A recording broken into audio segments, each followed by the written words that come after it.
I wanted to sit down with David Cobb this morning, in part because he handles our transfer rankings for CBS Sports, updates in real time whenever we need him. He stays super busy. So what I did is I asked him last night to take a look at my top 25 and 1, version 27. I hope you're up to date. And tell me, I want him to tell me who's too high, who's too low, so on and so forth. Among the too highs, he said, let's just start right at the top. His answer, number 1, Kansas. So let's start there, David Cobb. Thank you for being here, first and foremost. Why do you hate Kansas?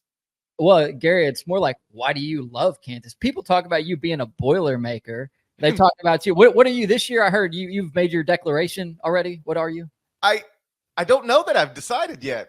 I might need to wait till December. Okay. Well, anyway, I just feel like you're always really high on Kansas. For some reason, you're obviously very high on Kansas already for this year. You got them at number 1 in your top 25 and 1, even though they're coming off of arguably one of their worst seasons under Bill Self. So number 1, man, it just seems really, really high for Kansas. So really, I think for me, it's like you can just look at it like they almost performed a trade. You know, they lost Kevin McCullough, Johnny Furphy, Nick Timberlake. They add in Rylan Griffin, AJ Storr, and Zeke Mayo, and a couple of freshmen. And they also lost Parker Brown. So I think they upgraded. Like they upgraded. That's clear.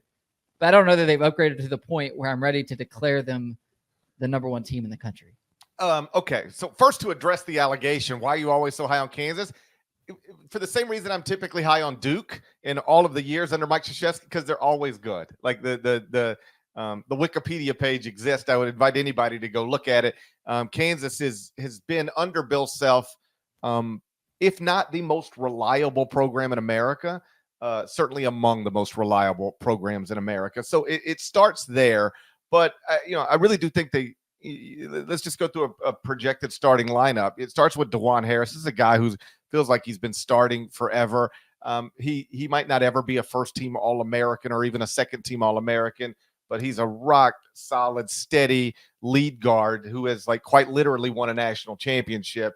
I feel like you're where you want to be at that position.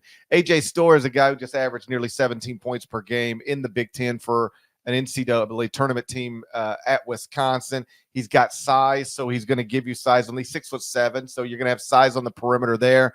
Rylan Griffin is a guy who just averaged more than 11 points per game for a Final Four team. He's a 6'6" wing, shot nearly 40% from three-point range, and that was on more than 5 attempts per game. So you add size and shooting on the wing there. KJ Adams, he's been starting for 2 seasons. I think 68 combined starts over the past 2 years, averaged 12.6 points per game, 4.6 rebounds per contest last season. And in the middle, the All-American, 18 points, 11 rebounds, Hunter Dickinson. I understand it's not perfect. You've got KJ Adams at the 4, not really a stretch threat at all. That's not ideal. Dickinson obviously is flawed defensively. That's been highlighted for years now. But when you got that starting 5, I mean, it's 5 guys who could all be all conference level players. You've got multiple top 50 freshmen coming off your bench. Elmarco Jackson's a heralded high school prospect who will now be in his second year of college, averaged nearly 19 minutes per game last season. You mentioned Zeke Mayo. That's a guy who shot above 39% from 3 on 6.7 attempts per game at South Dakota State last season, averaged 18.8 points.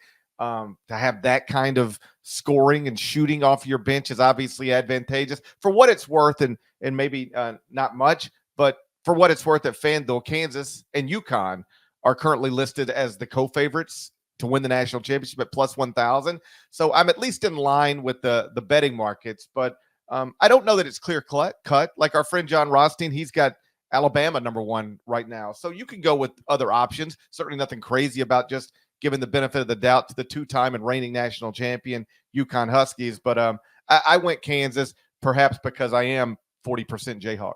Yeah. Here's where I'm worried about Kansas. The perimeter defense a little bit, because Kevin McCullough rated as their best defender, according to Evan Mia.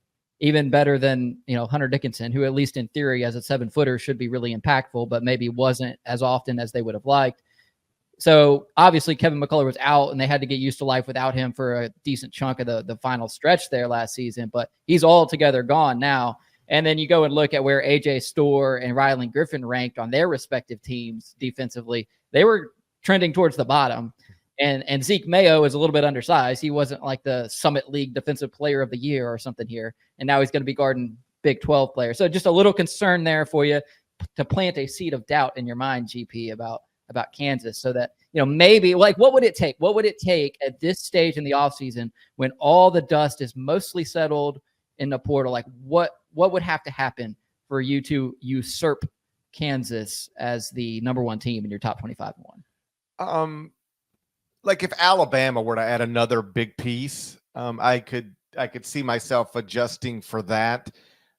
If Houston were to add a big piece, I could see myself maybe adjusting for that. UConn, like if UConn, and I don't know that UConn's even in a position to add another big piece, but if for whatever reason someone became available and UConn was an option, I could certainly see myself just sort of settling on it's UConn, it's Dan Hurley. They've won back-to-back titles. Nobody thought they were going to do it 2 years ago. They did. Heading into last season, people didn't think they were going to repeat. They did. I'm just going to go with them. I could see that. But at this point, as of June 4th, 2024, I think it's clear in my mind, at least, that Kansas has the best roster as of this moment. And I'm skeptical that anybody is going to have a better roster by the time we get to opening day of the college basketball season. Kelvin Sampson is there.